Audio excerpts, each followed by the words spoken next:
What is up, everybody? This is Colin with PromoGuy, and today I get to share with you how I made $2.5 thousand playing online casinos and really ultimately blackjack, just taking advantage of promotions that are available on these different websites. And what I'm going to do today, what we're going to run through is really just optimal strategy, specifically for blackjack, just so that you guys can see the reason that I'm doing blackjack is it's a game that with a little bit of strategy, you can just move the expected value ever so more, just kind of crawl it up in a little bit more in your favor. No matter how much blackjack you play, no matter how high you move that little bit of an edge, it's still something that you have to be smart. You have to take advantage of a lot of these promotions, these sign-up bonuses, these different promotions that we talk about here on PromoGuy to fully emphasize and just use this slight edge even more in your favor so that you have a slight edge in the game and the strategy as well as an edge on the promotion, whether it's a deposit match, a deposit bonus, a playthrough kind of thing. There are a lot of things that we say, hey, this is how you take advantage of it. And I just really wanted to say, kind of shout out, this is what I mean by optimal strategy. This is why I say blackjack is a good playthrough game. First off, I'm going to show you a promotion that I'm talking about, something that can be profitable. I personally, the one that I'm talking about with the 2.5K that I hit a little while ago, that was a dynasty play, a reward that I got from DraftKings. Super fun, a lot of playthrough, took a lot of time, but ultimately I enjoy playing blackjack. I enjoy some of these casino promotions, so it was fun to do on the front end, but also it was awesome to do when I came up $2,000 richer because of it. So with something like this there is always risk, but ultimately with a little bit of taking advantage and the right strategy, that's how you end up making some profit. So I don't want to talk too long, but keep an eye out for the promotions like this one we're going to be talking about on Caesars today. If you guys aren't already signed up for Caesars, make sure you use our link at promoguy.us. But even as a member, somebody who's already joined, you can do something like this where it's percentages for the people. So I'm going to go ahead, hit play now, and I'm not going to share my screen quite yet. You know what I am. I'm going to show you guys kind of what I'm talking about here. So this is percentages for the people. Basically what this playthrough is, I'll talk about a little bit before we hop in so that once I start actually going through strategy and showing you guys an example of what you're doing, you can see what I'm talking about. But this is going to be a deposit bonus, 40% on my $400, so it's going to be $160 in bonus cash that I'm going to get. And there's a playthrough, right? So when I say this is good playthrough, it's 10x on slots, but sometimes slots can be really highly variable. So I'm actually going to be doing, for this particular one, I'm going to be doing the 50x on blackjack. Now, with 50x, if you take full advantage of this strategy, this can still be super profitable and you're lowering your variance. So I'm going to kind of show you guys what that is. I'm just going to shout this out. Maybe I will sign in and do the deposit here in a second, but I really want to talk about strategy first. So with strategy, this is wizardofodds.com. This is a great resource. Just kind of come in here. You can look up not only blackjack, but a number of other games, and you can just really find out. So what I'm referencing here, if you want to go here, read through, I can actually provide the link in the YouTube or in the video down below so that you guys can access this as well. But you guys can see this is basic blackjack strategy. I'm saying 4 to 8 decks because normally on casino, that is what it is. We're doing American style. So dealer stands on a soft 17. So if it's an ace and a 6 right off the bat, then they stand. This is important to know because this does actually impact the rules, surprise, surprise, impact how you play. Double after split, whatever. This is just your regular. This is what Caesars does. This is what DraftKings does. This is what FanDuel does on a lot of these games. So now I'm going to explain these charts a little bit because if you guys are like me, it took you a little bit to kind of realize what you were even looking at here. So when we say hard, soft, and pair, a hard number is, for instance, if you have a king and a king, right? That's a hard 20. So I'm going to go ahead, pop over here. I'm going to open up blackjack so that I can show you guys. I'm just going to go with $1 hands for now so that we can just kind of run through this and we can do this semi quickly so that we can talk about it. I can run through a few hands and I can tell you guys kind of what we're looking at. So we'll just go $1. Please. There you go. Hi there, pal. And so we're gonna get a deal. Ooh, we get a soft right off the bat. Oh, look at that, guys. I started off with a blackjack. This is crazy. All right, what a way to start this little thing. All right, so this little video. Now, this is a hard 14. Can I turn off the sound? Audio off. There we go. This is a hard 14, and I'm going against a 4. So what you're seeing here in my exact situation, my player is right here. This is the dealer's card. So when I'm looking at this, a dealer's card is the 4, right? So I go down this entire column and this is what's going to impact me, right? So I'm looking at it and I have a hard 14, meaning that those two numbers, they're not moving, right? I'll talk more about what other options there are, but most options are going to be hard. So it's a hard 14. So you guys can see I've got different colors. I've got different options here. H means I'm going to hit. So if I'm looking at a 4 and, so if dealer has a 4, but I only have 6, so I have like a 3 and a 3, or no, that's a bad example. I have a 4 and a 2, then I'm going to hit on that 4 and that 2. That's going to bring me up to, let's say it brings me up to, maybe I get a little bit lucky, that 6, I get a 5. Now I'm at 11. Now I'm that much more valuable to move forward because my 11, if I have 11, if it's available, I'm going to double on it. Now you can't double after you already hit, so I'm just going to hit. All this to say, in my situation, I have a hard 14 and I'm going up against a 4. So what am I going to do? I'm going to stand. So I'm going to stand. We'll see what this turns into. There you go, 14, they bust, right? That's a perfect example why you stand on something like that. So I just won another $1. We're gonna go and we're gonna do another example here. So we have a king to start off. This is a good start. We got another 14, but this time I'm going against a 10. So if we go back here, I'm really happy this is working out the way it is. I have a 14, I have a hard 14, and I'm going against a 10. Now, am I standing on this or am I hitting? I'm hitting, right? So I'm actually going to go back in here and I'm going to hit. So this is really good because you can see now I'm at 16. Let's see what we do here. So I'm at a hard 16 and I'm at 10. For those at home, let's do it like Dora. What am I doing? I'm hitting. So we're going to hit. We're going to see what we end up with. I busted. Even when you bust, you don't know what that number is going to flip over.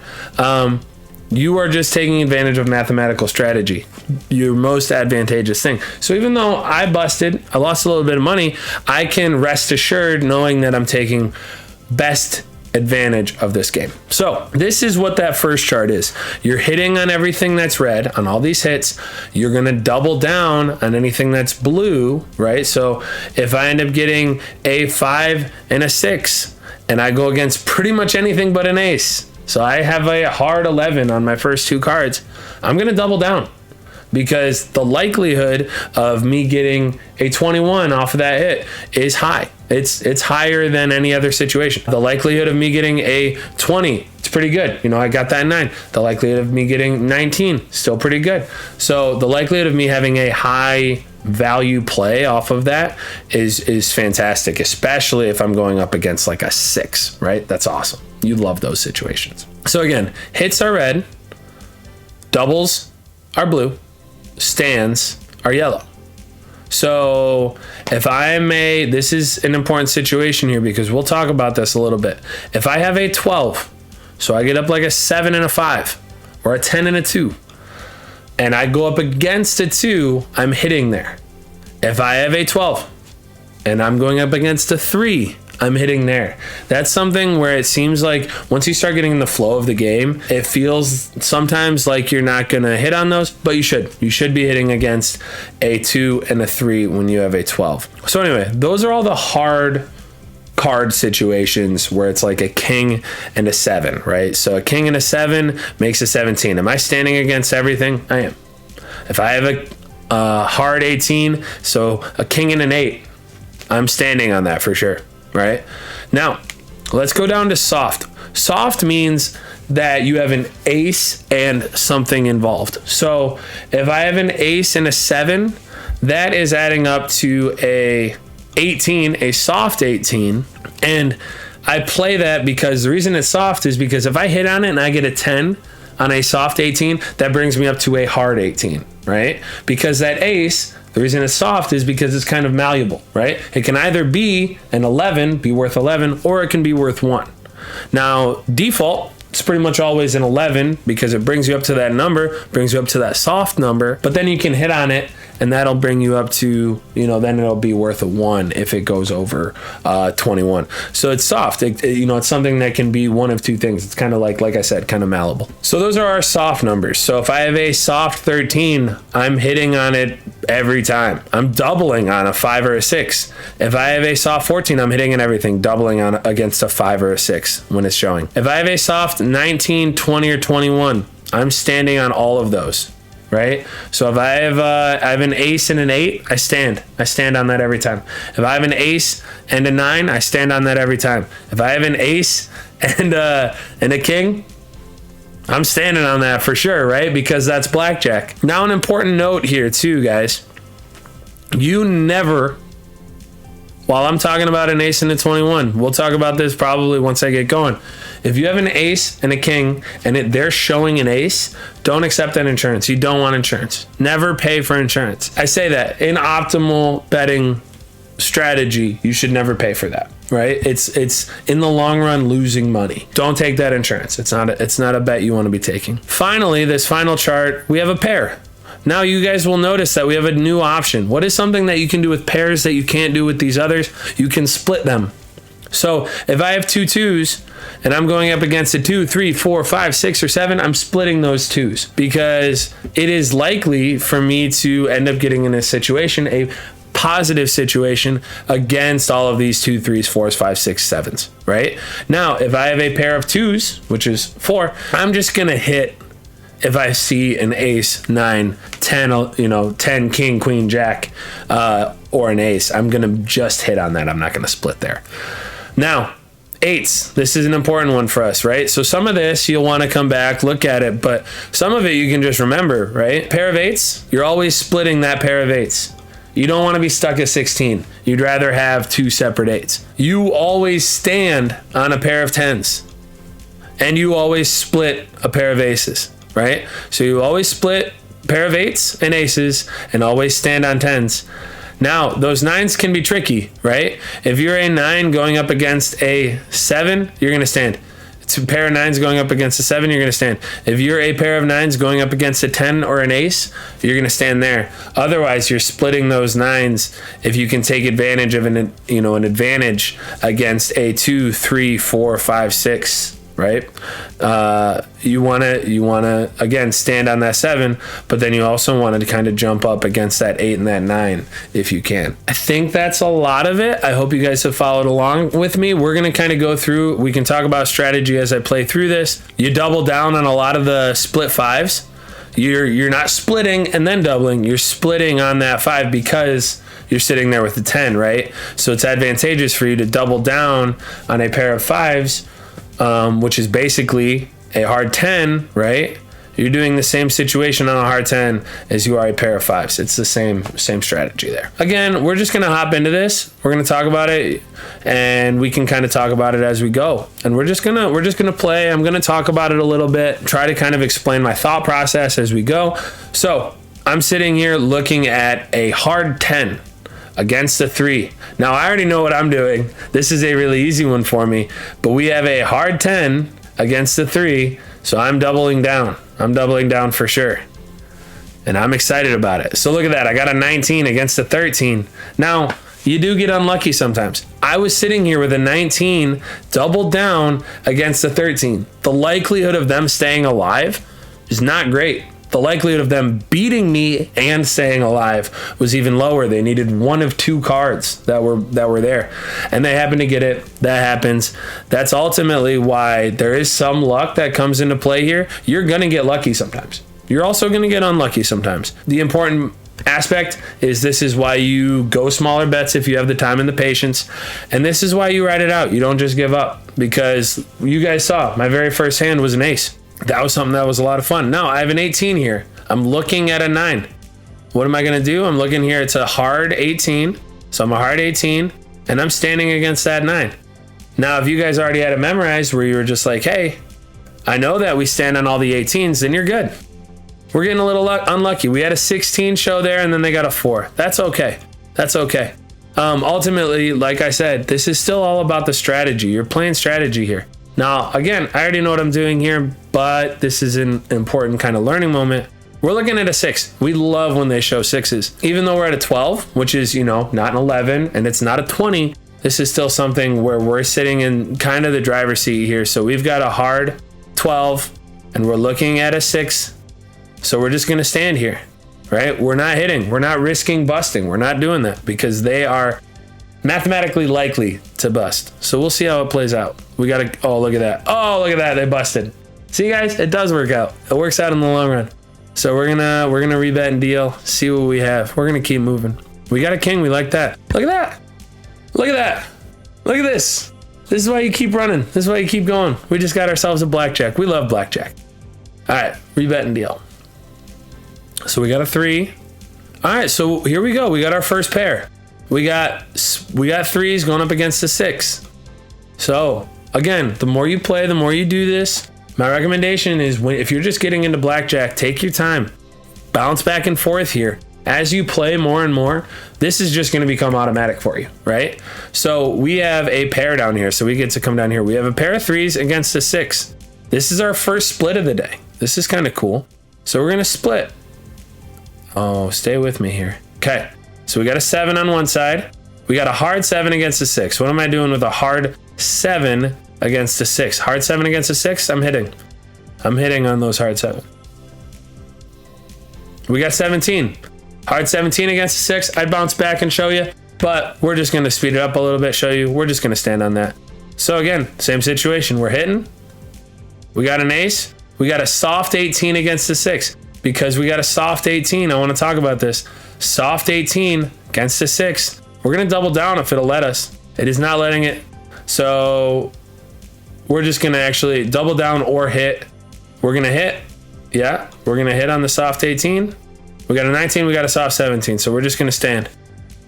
The reason that we did that is because, again, they are mathematically likely to bust. So we're willing to double down there or we're willing to hit to take full advantage. So we are going to move forward. We won both of those. Look at that. Rolling into profit. Pair of 10s. Pair of 10s, especially against a 5. Pair of 10s act as if it's just a 20. It's a hard 20. We're going to stand. Oh, hold up. I got to double back here. Because we got a 5 and we had a pair of 10s. No, I was right. Okay. Whew. Pair of 10s going against a 5. We just stand. I overthought there for a second. So we got our queen. We got our 9. We're looking pretty. So we got a hard 19 going against a 9. Again, just because if you guys are going back and forth, you want to double check. We're standing on that 19. We're going to stand and we are going to likely, we're likely going to push, right? Because they showed a 9. The likelihood of them flipping over a jack, king, queen, or 10, those are, 4 cards of 4 possible options of our 11. Yeah, of our 11. So we that's likely to hit. So we want to make sure that we we know that it's likely to push in that situation. So we have a hard 7. We've already seen this a couple of times. We're hitting on everything there. Ooh, we've got a 14. So does a 14 hit against an 8? A hard 14 hit against an 8? Yes, it does. Yes, it does indeed. The reason for that is because they are likely to flip over something that's going to make them stand like that, right? So if we would have stayed there, we would have lost. If we hit, we lost. Now, again, we can rest easy knowing that we did what was best. So I'm going to continue doing this for a little while. I want to play through as many as you can. We were looking at that 9 against a 4. We like that a lot. A 15 against a 4. Hard 15 against a 4. We're going to stand there, guys. So we're going to stand. 8. Ah, shoot. If that would have been a 10 that we liked, which is, again, probable, then we would have been sitting pretty there. No. Have I lost any money here? If I'm doing a playthrough, this is something where I'm sitting pretty. We're going 9. Okay, they got a 12. We like this. Look at that. They busted. We're good. More profit. So we got a queen. We got a 3. No insurance ever. No insurance. We don't like it. Even if we lose that, right? Even if we lose that, you don't take it because you end up paying the likelihood. Again, we're talking about you had 4 cards there, but there are, what did I say? Ace and an ace. There are 9 other cards that are likely to flip over. What's more likely? 4 out of 13 or 9 out of 13? It's 9 out of 13. So you do not take that insurance. More often than not, you're going to just lose that money and it's not worth it. Ooh, so we got a pair of 5s, 10. So let's go take a look here. Again, just because we've got our pair of 5s, we're going against what, a 7? We're going to double down. Look at that. We're doubling down. Let's see what we get. We got a 3. We got unlucky. Shoot. So again, the reason that we're doubling down there, especially against something like that, is look at that. They flipped over to a 15. We're in a good situation there, even with our 13. We just did. So again, there is still luck involved, but you're just taking full advantage of the situation. 17, we stand against a 5. They're getting 21 an awful lot here. Even with their 21s, we're still sitting in a good situation. Again, 10, we're doubling down. Look at that, 20, they busted. We're already getting back into the profit. Ooh, okay, so we got a split aces, or we got aces here. What do we do with our aces? Do we remember? We split all of our aces. Now we're going to go, what are we going to go up against? A 2? We like our situation here, so we're going to split. Depending on what game you play, some will make you stand right away, right? So we hit that, we got that 10, we like that 10. And then we happen to just get a 4. That's unlucky with our 4. But we still came out in a situation where, you know, with a split, we split the 2. We won one, we lost one. That's even money for us. It's like a push, ultimately. So we're at 13 against the 2. This is one of those where I was mentioning, hey, sometimes you got to come back and double check. So 13, we're at a 13 against a 2. What do? We're going to stand. There we go. We busted, or they busted. We were safe because we didn't hit. So like an ace versus a 16. This is not looking in our favor. However, we can flip over a 3, get a 19, and they get a bust. Look at it. So even when something is looking like it's not in our favor, we still, if we follow this basic strategy, you're going to end up profiting in the long run, especially when you guys are doing a promotion like a sign-up bonus or something. So this is ultimately why you guys can see I've been playing for who knows how many hands. We haven't even been keeping track. And look at this. I profited what, like $1? Maybe? $2? So yeah, profited $2. So we're sitting here, we're looking good. This is my video. I'm gonna sign off for now just because I don't want to spend too long playing this. I hope my little demonstration was valuable for you guys. Just remember, we love hard 11s, so we love 5s and 6s. We're gonna double on all those versus an ace. Except for versus an ace. We're going to double on almost all 10s, except if they show a 10 value card, so a 10, queen, king, jack. But ultimately, this is something that we're looking at and we are liking. So I hope that this was helpful for you today. If it was, if it's something that you liked, that you enjoyed, please subscribe to the channel. I'm going to have more things that I try to inform you on. Continue to try to kind of teach you guys the ways of profitable betting and plus EV betting. And I'm going to go ahead and actually sign up for that promotion. I'm going to go and play blackjack on my own, but I'm going to go do it on my phone while I watch a little bit of The Witcher. So, and this is Colin again with PromoGuy signing off. I hope you guys, if you are considering some of these things, definitely check out our website because our website has the most advantageous, the best sign up bonuses, the best links for you guys. So check out promoguy.us. You guys can see our page right here. Check out promoguy.us, and that is it for me. I am signing off. I will see you all again.